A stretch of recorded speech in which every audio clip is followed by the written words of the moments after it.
অন্নপূর্ণা যোজনা নিয়ে চলে যাচ্ছে আজকে সবচেয়ে বড় আপডেট। যাদেরই ফর্মে আন্ডার প্রসেস বা আন্ডার ইনকোয়ারি দেখাচ্ছে তাদের জন্য বড় সুখবর। অনেকেরই ফর্মে কিন্তু রিজেক্টেডও দেখাচ্ছিল, কিন্তু রিজেক্টেড থেকে কিন্তু এখন আন্ডার প্রসেস চলে এসছে। তো তোমাদের মনে তো একই প্রশ্ন যে 7 দিন ধরে কারো 10 দিন ধরে কিন্তু আন্ডার প্রসেস এই ব্যাপারটা দেখাচ্ছে, কিন্তু তবুও আমরা কেন টাকা পাচ্ছি না। তো তোমাদের বলে দিই, এটার জন্য কিন্তু দুটো কারণ হতে পারে। প্রথম কারণ, তোমাদের আন্ডার প্রসেস আছে, কিন্তু তোমরা যেহেতু প্রথমের দিকে ব্যাংক অ্যাকাউন্ট চেক করে করে অনেকেই বিরক্ত হয়ে গেছো যে এতদিন ধরে বারবার করে যায় অ্যাকাউন্ট চেক করতে, নিজেরও খারাপ লাগে আর টাকাও ঢোকে না। তো একটা মানুষ যদি একটা আশা করে ব্যাংক অ্যাকাউন্টে যায় চেক করতে টাকা ঢুকছে কি ঢুকে না, টাকাটা ঢুকলে তখন তো মনের মধ্যে একটা অস্থিরতা কি মনে একটা অশান্তি ভাব চলেই আসে। আর যেহেতু এখন কিন্তু অনেকদিন ধরে প্রায় 7 দিন 10 দিন ধরে কিন্তু এই আন্ডার প্রসেস বা আন্ডার ইনকোয়ারি একই কিন্তু ফর্মের মধ্যে দেখা যাচ্ছে। তো চলো এই নিয়ে আজকে বিস্তারিতভাবে আলোচনা করি। তো যাদের কিন্তু এখন আন্ডার প্রসেস বা আন্ডার ইনকোয়ারিতে এখনো দেখাচ্ছে অ্যাপ্লিকেশনে, তাদের কিন্তু চিন্তার একদম কারণ নাই, কারণ কিন্তু তাদের ভেরিফিকেশনের কাজ কিন্তু শুরু হয়ে গেছে। নানা জায়গায় নানা ডিস্ট্রিক্টে কিন্তু সবার নিজ নিজ এলাকার বিডিও অফিসে ভেরিফিকেশনের কাজ কিন্তু শুরু হয়ে গেছে। সেখানে আপনারা যে অনলাইনে ফর্ম ফিল আপটা করেছেন, সেই ফর্ম ফিল আপের যে আইডি নাম্বারটা আছে সেইটা কিন্তু জেরক্স করে তার সাথে নিজস্ব ডকুমেন্টস দিয়ে কিন্তু আবার ভেরিফিকেশনের ফর্মটা ফিল আপ করে কিন্তু জমা দিতে হচ্ছে। তো আপনারা সকলেই যারা যারা বিডিও অফিসে যাননি, তারা কিন্তু যাদের একভাবে আন্ডার প্রসেস দেখাচ্ছে বা রিজেক্টেড দেখাচ্ছে, আপনারা কিন্তু অবশ্যই বিডিও অফিসে গিয়ে সেখানকার অফিসারের সাথে কথা বলে আপনারা কিন্তু ভেরিফিকেশন ফর্ম নিয়ে আপনাদের নিজস্ব যেগুলো ডকুমেন্টস ছিল তার সাথে কিন্তু SIR এর যে আপনাদের ভোটার লিস্টে নাম আছে সেটা অবশ্যই দিতে ভুলবেন না। সেটা জেরক্স করে এইসব ডকুমেন্টসগুলো কিন্তু সেই ভেরিফিকেশনের যেটা ফর্ম ওখানে ফিল আপ করতে হচ্ছে, সেই ফর্ম ফিল আপ করে কিন্তু আপনাদের ডকুমেন্টস সহ সবকিছু কিন্তু জমা দিতে হবে।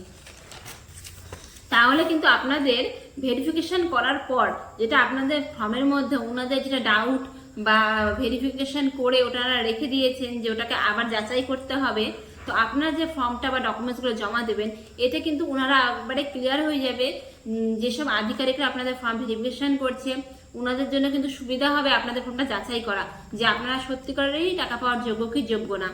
আর আপনাদের যদি নথিপত্র সবকিছু ঠিক থাকে তো আপনারা টাকা পেয়ে যাবেন, এই নিয়ে কিন্তু একবারে চিন্তা করেন না। হাজার সেটা আপনাদেরকে 7 দিন বা 10 দিন ধরে আপনারা আন্ডার প্রসেস থেকেও কিন্তু আপনাদের ফর্ম অ্যাপ্রুভ হয়ে যাবে, আর অ্যাপ্রুভ হলে কিন্তু আপনাদের অ্যাকাউন্টে টাকা ঢুকে যাবে।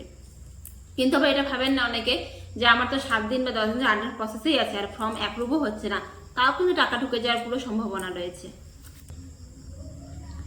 আর যাদেরই ফর্ম বাতিল হবে, কি কারণে বাতিল হবে আপনারা একটু জেনে নিন। 1 নম্বর, সরকারি চাকরি বা কোনো সরকারি পেনশন আছে কিনা। 2 নম্বর, আবেদনকারী কোনো আয়কর প্রদান করেন নাকি। 3 নম্বর, আপনি পশ্চিমবঙ্গের স্থায়ী বাসিন্দা কিনা। 4 নম্বর, প্রয়োজনীয় নথি আধার কার্ড, ভোটার কার্ড, আবেদনের যে রসিদটা, এসব ডকুমেন্টসগুলো ঠিক আছে কিনা। আর একটা কথা, ধরেন জুন মাসে ফর্ম ফিল আপ করেছেন, সে 20 তারিখে হোক 17 তারিখে হোক, তাদের হয়তো ফর্মটা আন্ডার প্রসেসে আছে। তো 1 জুলাই অনেকেই আশা করেছিলেন যে টাকা ঢুকে যাবে, আর যেহেতু প্রচুর লোকের টাকা ঢুকে গেছে, কিন্তু তার মধ্যে যাদের টাকা ঢোকেনি, ফর্মটা আন্ডার প্রসেসে আছে, তাদের জন্য বলছি আমি, তাদের ফর্মটা কিন্তু আন্ডার প্রসেসে আছে। তো তার মানে কিন্তু এই নয় যে আপনারা অনেকেই ভেবেছেন যে 1 জুলাই আমার টাকা ঢুকলো না, তারা 1 জুলাই, তারপরে জুলাই 2 তারিখ 3 তারিখ 4 তারিখ আপনারা কিন্তু ব্যাংক অ্যাকাউন্ট চেক করেছেন টাকা ঢুকেছে কিনা, কিন্তু আপনাদের কিন্তু টাকা ঢোকেনি। এতে আপনারা যথেষ্ট হতাশ হয়ে গেছেন। তো সেই জন্য এখন আপনারা কিন্তু আপনাদের মোবাইলে মেসেজটা চেক করছেন যে মেসেজটা দেখি টাকা আসছে কিনা। তো এই কথাটা আমি বলে দিই, সকলে কিন্তু মেসেজ এসে যে টাকাটা আসছে তা কিন্তু না, অনেকেরই টাকাটা সরাসরি ঢুকে যাচ্ছে, তাদের মোবাইলে কিন্তু কোনো মেসেজ আসছে না। তো আপনারা খালি মেসেজের উপর নির্ভর করে থাকবেন না। আপনারা, আমি বলবো না যে রেগুলার যে ব্যাংক অ্যাকাউন্ট চেক করেন, আপনারা 2 দিন পর হোক, 3 দিন পর হোক, 4 দিন পর হোক কিন্তু আপনাদের ব্যাংক অ্যাকাউন্টটা চেক করতে পারবেন, কারণ মেসেজ ছাড়াও কিন্তু ব্যাংক অ্যাকাউন্টে সরাসরি টাকাটা ঢুকে যাচ্ছে। সেজন্য আপনারা শুধু কিন্তু মেসেজের উপর ডিপেন্ড করে থাকবেন না। আর একটা কথা, অনেকে লিঙ্কটা তো সবাই করেছেন, তো আপনারা যখন ব্যাংক অ্যাকাউন্টটা চেক করবেন তার সাথে সাথে কিন্তু একটু ডিবিটি লিঙ্কটাও চেক করে নেবেন যে আপনাদের ডিবিটি লিঙ্কটা ঠিকঠাক আছে কি আছে না। আর যেটা ব্যাংক অ্যাকাউন্টের সাথে আপনাদের ডিবিটি লিঙ্ক আছে, সেই ব্যাংক অ্যাকাউন্টটা আপনাদের লেনদেন চালু আছে কিনা, সেই ব্যাংক অ্যাকাউন্ট চালু আছে নাকি বন্ধ আছে, সেটা কিন্তু ঠিকঠাকভাবে দেখে নেবেন।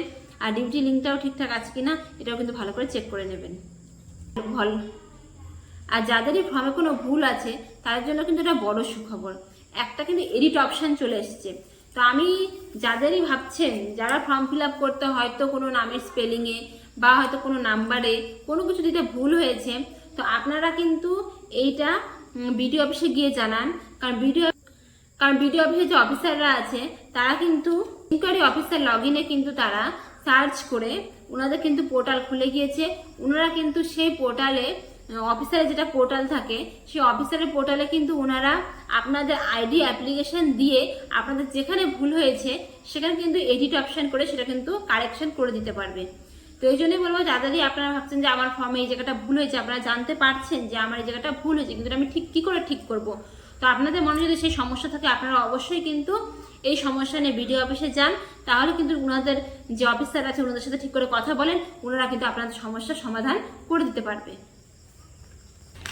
আর এই অন্নপূর্ণা যোজনার অনেকেই কিন্তু ফর্ম ফিল আপ করতে দেরি হয়েছে, কারণ আপনারা সবাই জানেন যে জুন মাসে টাকা ঢুকেছে, জুলাই মাসে টাকা ঢুকেছে, কিন্তু অনেকের হয়তো ভোটার কার্ড বা আধার কার্ড বা ব্যাংক অ্যাকাউন্ট এইসব নিয়ে প্রচুর সমস্যা ছিল। তো অনেকে জুন মাসে ফর্ম ফিল আপ করেনি, জুলাই মাসে ফর্ম ফিল আপ করেছে, অনলাইনে হোক বা অফলাইনে হোক, অনেকে আবার জনকল্যাণ শিবিরেও ফর্ম ফিল আপ করেছে, কিন্তু তাদের এখন টাকা ঢোকেনি, নানান কারণে তারা কিন্তু দেরিতে ফর্ম ফিল আপ করেছে। তো তাদের টাকাটা কিন্তু পরের মাস থেকে ঢুকে যাবে। আপনাদের তো আমাদের সরকার কিন্তু 3 মাস সময় দিচ্ছে, সময়টাও কিন্তু কম দেয়নি। 30/8/2026 আগস্ট মাসের কিন্তু 30 তারিখ অবধি কিন্তু আপনারা এই ফর্ম ফিল আপ আপনাদের চলবে, আর সেই ফর্মের কিন্তু ভেরিফিকেশনে চলবে। তো আগস্ট মাসের 30 তারিখ পর্যন্ত কিন্তু ভেরিফিকেশন চলবে, আর ভেরিফিকেশন সঠিকভাবে হয়ে গেলে কিন্তু আপনাদের নাম পোর্টালে উঠে গেলে আপনারা কিন্তু যথারীতিভাবে টাকাটা পেয়ে যাবেন। তাই কিন্তু এখন অন্নপূর্ণার জন্য ফর্ম ফিল আপ করেননি, ফর্ম ফিল আপ করে নিন। আপনার যেহেতু ভেরিফিকেশনের জন্য কিন্তু অনেকটাই সময় লাগছে, সেই জন্য কিন্তু আপনাদের তথ্য ঠিকভাবে দিবেন, তাহলে কিন্তু আপনাদের সঠিক ভেরিফিকেশন হলে কিন্তু আপনাদের টাকা অ্যাকাউন্টে সরাসরি ঢুকে যাবে। যারাই কিন্তু এখন ভেরিফিকেশন করার পরও কোনো টাকা পাননি তাদের কিন্তু আবার রিভেরিফিকেশন হবে, সেই জন্য কিন্তু আপনারা অধৈর্য হবেন না, কারণ আপনাদের কিন্তু আবার রিভেরিফিকেশন হচ্ছে। নিশ্চয়ই আপনাদের ফর্মের মধ্যে কিন্তু কোনো ডিফেক্ট বা কোনো তথ্য হয়তো ভুল প্রমাণিত হয়েছে বা ভুল দেখা গেছে, সেই জন্য কিন্তু আপনাদের ফর্মটা আবার রিভেরিফিকেশন হচ্ছে। সেই জন্য এতটাই সময় লাগছে যে আপনাদের ফর্মটাতে আন্ডার প্রসেসিং বা আন্ডার এনকোয়ারি গত 10 দিন ধরে দেখাচ্ছে, কারণ আপনাদের ফর্মটা কিন্তু আবার রিভেরিফিকেশন হচ্ছে। রিভেরিফিকেশনে কিন্তু আপনাদের নথিপত্র সবকিছু ঠিক থাকলে তখনই কিন্তু আপনাদের নামটা পোর্টালে উঠে যাবে, আর পোর্টালে নাম উঠে গেলে কিন্তু আপনাদের টাকাটা অ্যাকাউন্টে সরাসরি চলে যাবে। এখন যেসব জনগণের আন্ডার প্রসেসিং বা ফর্মে রিজেক্টেড থেকে আন্ডার ইনকোয়ারি দেখাচ্ছে, আমি তাদের অনেকটাই মনের মধ্যে জিজ্ঞাসাবাদ, তাদের প্রশ্ন ছিল, তার আমি উত্তর দিতে পারলাম। আর আমি এই ভিডিওর মাধ্যমে অন্নপূর্ণা যোজনা সম্পর্কে, তো আপনাদের যদি এই ভিডিওর মাধ্যমে সামান্য কিছু কথা আপনাদের ভালো লাগে তো ভিডিওটাকে অবশ্যই এড়িয়ে যাবেন না, এই ভিডিওতে একটা লাইক ও সাবস্ক্রাইব করে যাবেন। আজকের মতো এতটুকুই, নমস্কার।